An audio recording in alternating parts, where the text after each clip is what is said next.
வாழ்க வையகம், வாழ்க வையகம், வாழ்க வளமுடன். യോഗിരാജ് വേദാദ്രി മഹർഷി എഴുതിയ കർമ്മയോഗം, അധ്യായം 13, ഭാഗം 3. ആഗ്രഹങ്ങളുടെ സദാചാരവൽക്കരണം. ഒരു പുരുഷായുസിനിടയ്ക്ക് അസംഖ്യം ആഗ്രഹങ്ങൾ നമുക്കുണ്ടായിക്കൊണ്ടിരിക്കുന്നു. എന്നും നിറഞ്ഞൊഴുകുന്ന ഒരു പുഴ പോലെ നമ്മുടെ മനസ്സ് ആഗ്രഹങ്ങളുടെ ഒരു പ്രവാഹമായി മാറുന്നു. എല്ലാ ആഗ്രഹങ്ങളും ഗുണകരവും പ്രാപ്യവുമല്ലാത്തതിനാൽ നാം നിരാശയുടെയും മോഹഭംഗത്തിന്റെയും ദുരിതാനുഭവങ്ങളുടെയും നീർച്ചുഴിയിൽപ്പെട്ട് വട്ടം തിരിക്കുന്നു. ശരീരത്തിന് കൂടെയെത്താൻ കഴിയാത്ത വേഗതയിലാണ് മനസ്സിന്റെ ദ്രുതസഞ്ചാരം. അതിനാൽ ശരീരത്തിന്റെ വേഗതയെയും ആവശ്യകതയെയും ക്ഷേമത്തെയും അടിസ്ഥാനമാക്കി മനസ്സിന്റെ ഗതിവേഗം ക്രമീകരിക്കേണ്ടിയിരിക്കുന്നു. ശരീരത്തിന്റെയും മനസ്സിന്റെയും പരസ്പര നിസ്സഹകരണം നമ്മെ വലിയ ക്ലേശങ്ങളിലേക്ക് നയിക്കും. അതുകൊണ്ട് ശാന്തിയും ക്ഷേമ ഐശ്വര്യങ്ങളും നിറഞ്ഞ സഫലമായ ഒരു ജീവിതം നയിക്കുവാൻ ആഗ്രഹിക്കുന്ന ഏതൊരു വ്യക്തിയും തന്റെ ചിന്തകളെ സന്മാർഗാത്മകമാക്കി ധർമ്മനിഷ്ഠമാക്കി വെക്കേണ്ടതുണ്ട്. ആഗ്രഹം ആത്യന്തികമായ ഒരു ചിന്തയാണ്. ആഗ്രഹം മനസ്സിലുദിക്കുമ്പോൾ നാം സ്വയം ചോദിക്കേണ്ട 5 ചോദ്യങ്ങൾ താഴെ കൊടുക്കുന്നു. ഈ ആഗ്രഹത്തിന്റെ ഉറവിടം എന്താണ്? ഈ ആഗ്രഹം ശുഭദായകമാണോ? ഈ മോഹവസ്തു എന്നെ സംബന്ധിച്ചിടത്തോളം അത്യന്താപേക്ഷിതമാണോ? ഈ പദാർത്ഥം നൽകിയേക്കാവുന്ന ആസ്വാദനം എന്റെ ജീവിത സംതൃപ്തിക്ക് ഒഴിച്ചുകൂടാനാവാത്തതാണോ? ഈ മോഹം ഞാൻ സബലീകരിക്കുകയാണെങ്കിൽ അതിന്റെ ആസ്വാദ്യത എന്തായിരിക്കും? എന്നിലെ മോഹം എനിക്ക് നൽകുമെന്ന് ഞാൻ കരുതുന്ന ആനന്ദം ഇല്ലാതെ എനിക്ക് സംതൃപ്തമായ ഒരു ജീവിതം നയിക്കാമെങ്കിൽ ഞാൻ എന്തിന് ഈ വ്യാമോഹത്തെ മനസ്സിൽ വളർത്തി കർമ്മത്തിലൂടെ അതിനെ നിറവേറ്റണം? ഈ 5 ചോദ്യങ്ങളിലൂടെ ഓരോ മോഹത്തെയും നാം ആത്മപരിശോധനയ്ക്ക് വിധേയമാക്കണം. പ്രസ്തുത ആഗ്രഹം ജീവിത വിജയത്തിനും മനസ്സംതൃപ്തിക്കും ക്ഷേമത്തിനും അത്യാവശ്യമാണെന്ന് ബോധ്യമാവുകയാണെങ്കിൽ നാം പിന്നെ ചെയ്യേണ്ടത് അതിന്റെ സാക്ഷാത്കരണത്തിനായി വ്യക്തമായ ഒരു പദ്ധതി രൂപീകരിക്കുകയാണ്. ആഗ്രഹം, അത് നിറവേറ്റുവാനുള്ള മാർഗം, ലക്ഷ്യത്തോടുള്ള സമീപനം, സാക്ഷാത്കരണം, ആസ്വാദനം, ആഗ്രഹത്തിന്റെ അവസാന ഘട്ടമായ ആസ്വാദനം നമുക്ക് നൽകാൻ പോകുന്ന പ്രയോജനങ്ങൾ. ഈ 6 വശങ്ങൾ ഒന്നിനൊന്ന് കോർത്തിണക്കി ഏകോപിപ്പിച്ചുകൊണ്ട് ഇരിക്കണം നമ്മുടെ ലക്ഷ്യപ്രാപ്തിക്കായുള്ള പ്രവർത്തനം. ഒരു പ്രത്യേക ദ്രവ്യത്തിനു വേണ്ടി നിങ്ങളുടെ മനസ്സ് ആഗ്രഹിക്കുന്നു എന്ന് സങ്കല്പിക്കുക. പ്രസ്തുത ചിന്തയെ ആത്മപരിശോധനയ്ക്ക് വിധേയമാക്കിയപ്പോൾ അത് ശുഭകരമാണെന്ന് വ്യക്തമായി. അതുമാത്രം പോരാ, ആഗ്രഹത്തിന്റെ മറുവശങ്ങളെക്കുറിച്ച് കൂടി നിങ്ങൾ ചിന്തിക്കേണ്ടതുണ്ട്. പ്രസ്തുത ആഗ്രഹം നന്മ നിറഞ്ഞതാണെങ്കിൽ കൂടി അത് നിറവേറ്റുവാനുള്ള നിങ്ങളുടെ ശേഷി, സാഹചര്യം, സൗകര്യം, അത് നിറവേറ്റുവാൻ ശ്രമിക്കുമ്പോൾ മറ്റുള്ളവരിൽ നിന്നും ഉളവാകുന്ന മനോവികാരങ്ങൾ എന്നിവ കൂടി പരിഗണിക്കേണ്ടിയിരിക്കുന്നു.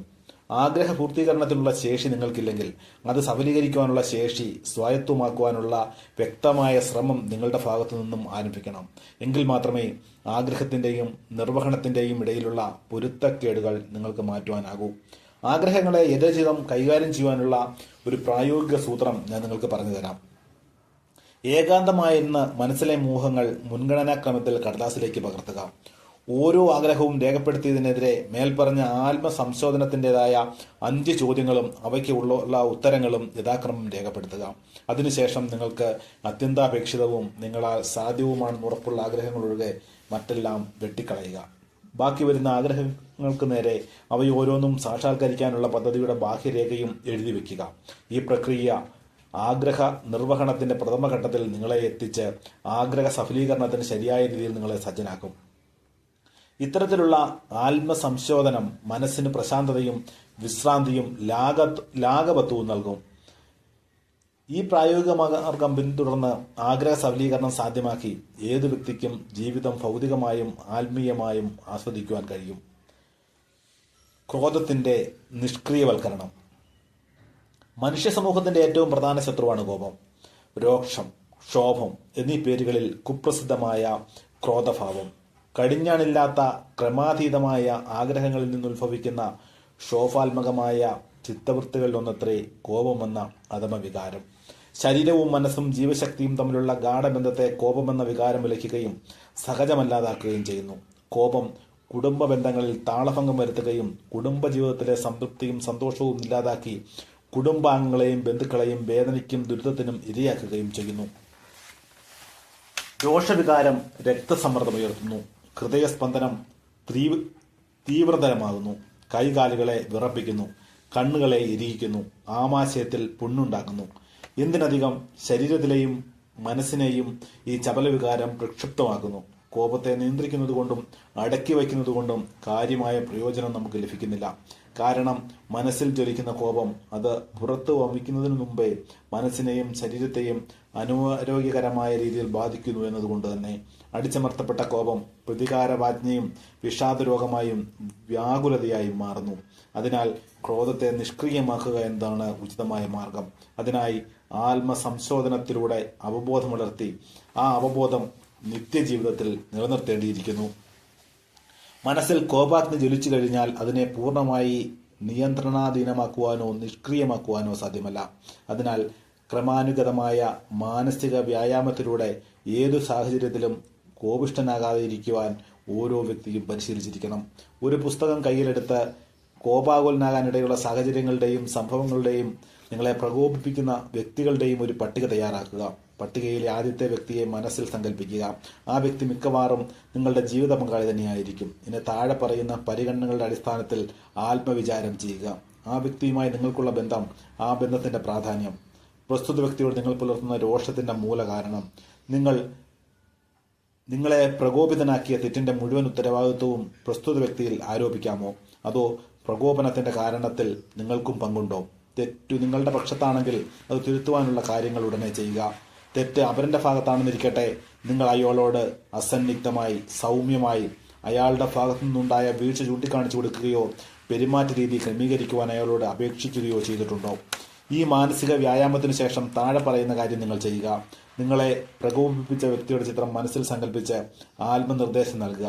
ഞാനിതാ തീരുമാനിക്കുന്നു, ഇനിമേൽ ജീവിത പങ്കാളിയോടോ സുഹൃത്തിനോടോ സഹപ്രവർത്തനോടോ ഞാൻ രോഷം കൊള്ളുകയില്ല.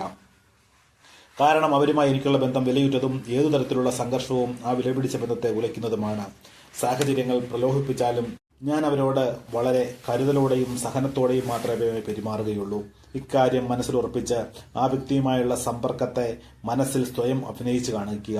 അങ്ങനെ അഭിനയിക്കുമ്പോൾ ആ വ്യക്തിയുടെ പ്രകോപനപരമായ പെരുമാറ്റത്തിന് മുൻപിൽ ഒട്ടും പതറാതെ സമനില കൈവിടാതെ ശാന്തനായിരിക്കുവാൻ നിങ്ങൾ ശ്രദ്ധിക്കണം. ഈ മാനസികാഭ്യാസം നിങ്ങളിൽ ആ വ്യക്തിയോടുള്ള മമതയും പാരസ്പര്യത്തെയും വർദ്ധിപ്പിക്കുക തന്നെ ചെയ്യും. ഈ പരിശീലനം ഓരോ വ്യക്തിയിലും 7 ദിവസം മാനസിക സങ്കല്പത്തിൽ ആത്മാർത്ഥതയോടെ അനുഷ്ഠിക്കുക. എന്റെ വ്യക്തിപരമായ അനുഭവത്തെ സാക്ഷി നിർത്തി കഴിഞ്ഞ 4 ദശകങ്ങൾക്കിടയ്ക്ക് ഒരിക്കൽ പോലും കോപാകുലനാകാത്ത ഞാൻ തറപ്പിച്ചു പറയുന്നു, പ്രപഞ്ചത്തിന്റെ കർമ്മഫല സിദ്ധാന്തമനുസരിച്ച് ഈ അഭ്യസനം നിങ്ങൾക്ക് ഭൗതികവും ആത്മീയവുമായ പുരോഗതി കൈവരുത്തും. തയ്യാറാക്കി വെച്ചിട്ടുള്ള പട്ടികയിലെ അടുത്ത വ്യക്തിയെ മനസ്സിൽ സങ്കല്പിച്ച് മേൽപ്പറഞ്ഞ പ്രക്രിയ തുടരുക. 7 ദിവസങ്ങൾക്കകം ആദ്യ വ്യക്തിയോട് പുതിയ അവബോധത്തോടെയുള്ള നിങ്ങളുടെ സമ്പർക്കം നിങ്ങളിൽ കാര്യമായ മാറ്റം വരുത്തിയിരിക്കും. അതിനാൽ രണ്ടാമത്തെ വ്യക്തിയോടുള്ള സൗമ്യ സമീപനം കുറെ കൂടി എളുപ്പമായി നിങ്ങൾക്ക് അനുഭവപ്പെടും. ഇപ്രകാരം പട്ടികയിലെ ഓരോ വ്യക്തിയോടുമുള്ള നിങ്ങളുടെ പെരുമാറ്റം മേൽപ്പറഞ്ഞ മാനസികാഭ്യാസത്തിലൂടെ നിങ്ങൾക്ക് സംസ്കാരവൽക്കരിക്കുന്നു. അതിനുശേഷം പ്രസ്തുത വ്യക്തിയെ നേരിട്ട് കാണുമ്പോൾ നിങ്ങളിൽ മുൻപുണ്ടായിരുന്ന രോഷഭാവത്തിന് പകരം സഹിഷ്ണുതാഭാവം പ്രബലമാവുകയും നിങ്ങൾ ആ വ്യക്തിയോട് സൗമ്യതയോടെയും സ്നേഹത്തോടെയും പെരുമാറുകയും ചെയ്യും. ഈ പ്രക്രിയയിൽ ചെറിയ വീഴ്ചകൾ പറ്റിയാലും അതോർത്ത് നിരാശരാവേണ്ട കാര്യമില്ല. യഥോചിതമായ പരിഹാരം മനസ്സിൽ നിർവഹിച്ച് ദൃഢവിശ്വാസത്തോടെ മുന്നേറുക. ഈ ആത്മാവലോകനത്തിന്റെയും മഹത്വീകരണത്തിന്റെയും ഫലമായി നിങ്ങളുടെ വ്യക്തിത്വം കൂടുതൽ മൂല്യവത്താവുകയും സ്വീകാര്യക്ഷമമാവുകയും ചെയ്യുന്നു. ഓരോ ചിന്തയും അതിൽ നിന്ന് ജന്യമായ അനുഭവങ്ങളും അതേപടി നിങ്ങളുടെ വ്യക്തിത്വത്തിൽ ശേഖരിക്കപ്പെടുന്നുണ്ട്. ക്രോധത്തിന്റെ നിഷ്ക്രിയവൽക്കരണമെന്ന ഈ വിഷയം വിശദമായി എൻ്റെ മറ്റൊരു കൃതിയായ ആധുനിക യുഗത്തിനായുള്ള യോഗമാർഗം യോഗ ഫോർ മോഡേൺ ഏജ് എന്ന കൃതിയിൽ പ്രതിപാദിച്ചിട്ടുണ്ട്. ഞാൻ വിവരിച്ച മാനസിക വ്യായാമം ആരംഭിക്കുന്നതിന് മുമ്പ് ഈ പുസ്തകത്തിലെ പ്രസക്ത ഭാഗം വായിച്ച് മനസ്സിലാക്കുവാൻ ഞാൻ ഏവരോടും താല്പര്യപ്പെടുന്നു. കോപത്തിന്റെ നിഷ്ക്രിയവൽക്കരണത്തിൽ വിജയിക്കുന്ന നിങ്ങളുടെ വ്യക്തിവൈശിഷ്ട്യം ഒരു രൂപാന്തര പ്രാപ്തി കൈവരിക്കുന്നതായി നിങ്ങൾക്ക് അനുഭവപ്പെടും.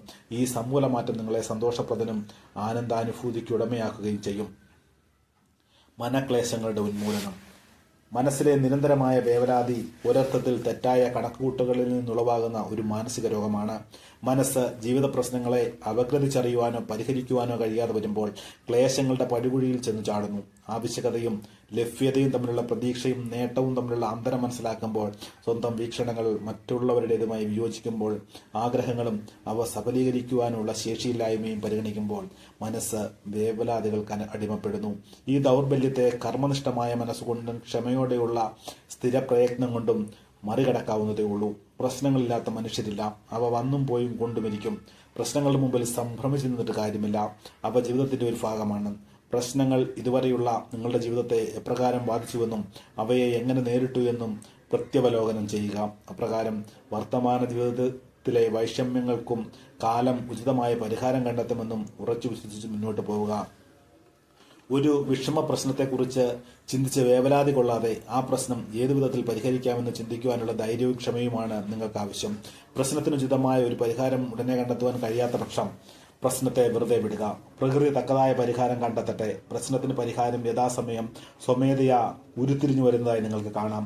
പ്രകൃതിയുടെ നൈസർഗിക നിയമങ്ങളെ അറിയാനുള്ള മാനസികാവസ്ഥയാണ് നിങ്ങൾക്ക് വേണ്ടത്.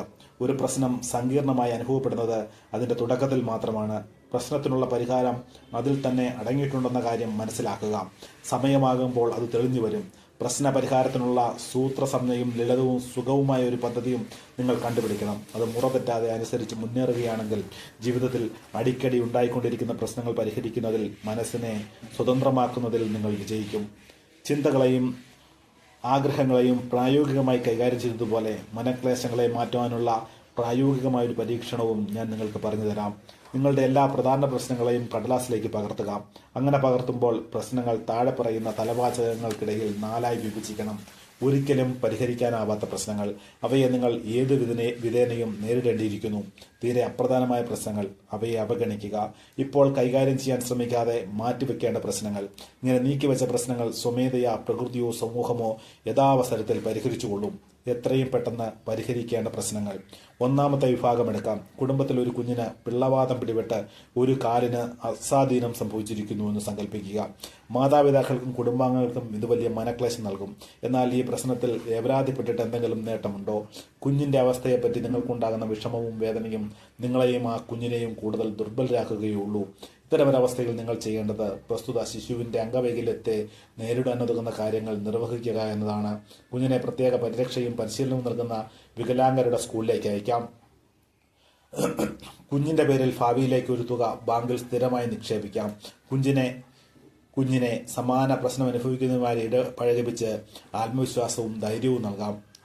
ഇനി രണ്ടാമത്തെ പ്രശ്നം പരിഗണിക്കാം. നിങ്ങളുടെ പ്രായമായ ബന്ധുക്കളിൽ ചിലർ എല്ലായ്പ്പോഴും ആത്മാർത്ഥതയോ അനുഭവജ്ഞാനമോ ഇല്ലാതെ ഉപദേശങ്ങൾ നൽകാൻ ശ്രമിച്ച് നിങ്ങളെ അലട്ടുന്നു. അല്ലെങ്കിൽ വഴക്കാളിയായി നിങ്ങളുടെ അയൽവാസി കുത്തുവാക്കുകൾ പറഞ്ഞ് നിങ്ങളെ അലോസരപ്പെടുത്തുന്നു. അയൽക്കാരനുമായി ഇതിന്റെ പേരിൽ വഴക്കിടുന്നത് ഒരു വ്യായാമമായിരിക്കും. ഊർജത്തിന്റെയും സമയത്തിന്റെയും നഷ്ടത്തിലേക്ക് അത് കലാശിക്കൂ. ഈ പ്രശ്നം രണ്ടാമത്തെ വിഭാഗത്തിൽപ്പെടുത്തി അവയെ അവഗണിച്ച് മനഃചാഞ്ചല്യമില്ലാതെ നിങ്ങൾ നിങ്ങളുടെ കർമ്മത്തിൽ ഏർപ്പെടുന്നു. ഉപദേശികളായ നിങ്ങളുടെ ബന്ധുക്കളും കൊള്ളിവാക്ക് പറഞ്ഞ് നിങ്ങളെ നിന്ദിക്കുന്ന അയൽവാസിയും നിങ്ങൾ അവരെ പൂർണ്ണമായി അവഗണിക്കുന്നുവെന്ന് കാണുമ്പോൾ പതിയെ പിൻവലിച്ചുകൊള്ളും.